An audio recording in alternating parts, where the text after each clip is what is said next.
Hindi sa lahat ng oras ay nasusunod ang mga bagay-bagay na gusto nating mangyari sa buhay.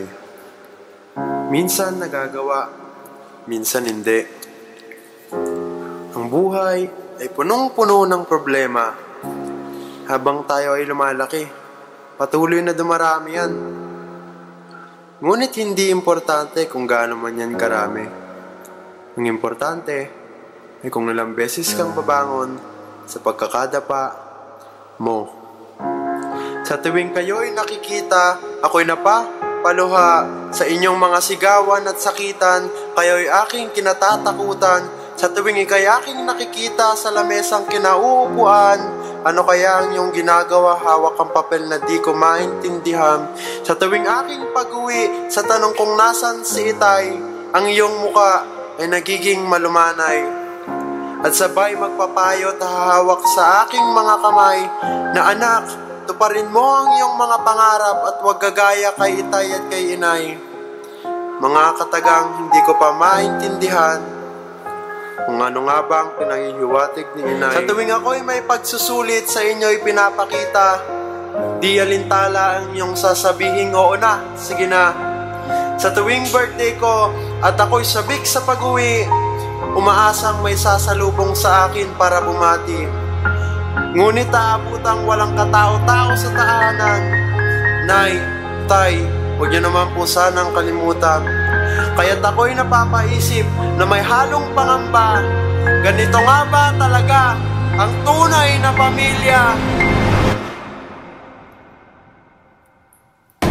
Sa tuwing kami may gagawin sa aming paaralan tungkol sa pamilyang aming kinabibilangan, nagtanong ang guro, ano ba ang isang pamilya? Ngunit sa panahong iyon, di ko alam ang aking nilalagda. Di ba't nakakalungkot na maging parte ng isang bagay, ngunit di mo naman ramdam ang pagiging parte nito?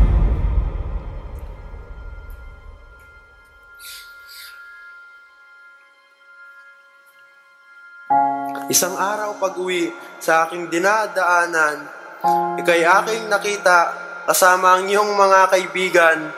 Bakas ang mga ngiti, masaya at nagtatawanan. Bakit po di nyo yan may pakita sa ating tahanan? Kitang-kita ang mga halakhak habang umiinom ng alak. Di alintala ang mga tao kahit sinong makakita sa inyo. Kaya't ako'y napaisip kung ano nga ba ang kulang. Nagmadaling umuwi, mas mabilis pa sa sasakyan.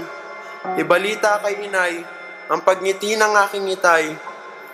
Ngunit sa aking pagdating, iba ang aking nadatnan.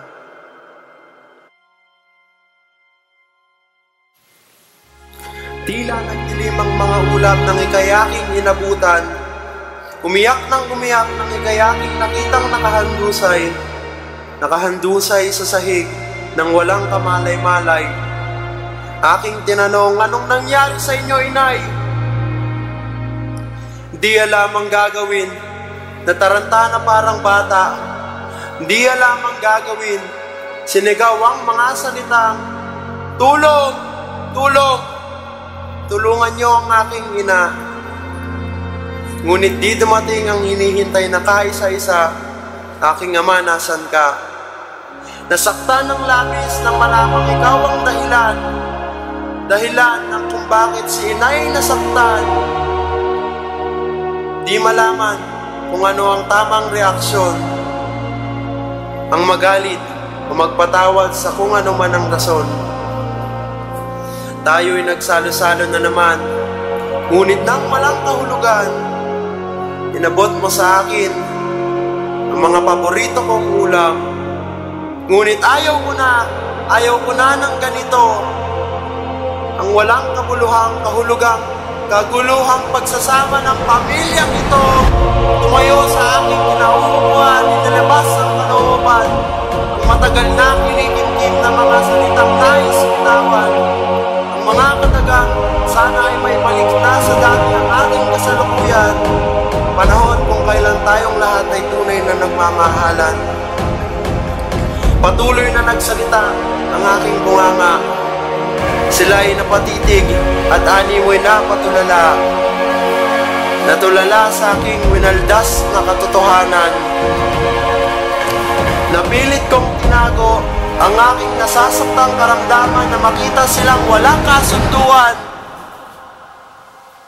Kaya para sa aking mga magulang, mga taong gumabay sa akin, nag-alaga sa akin simula nung ako'y bata pa, hindi ko makakalimutan ang mga ginawa niyo sa akin.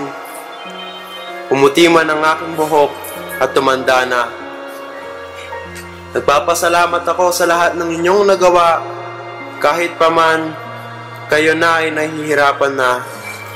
Kahit man kayo ay walang kasunduan, dahil kayo pa rin yung pinakamamahal kong magulang.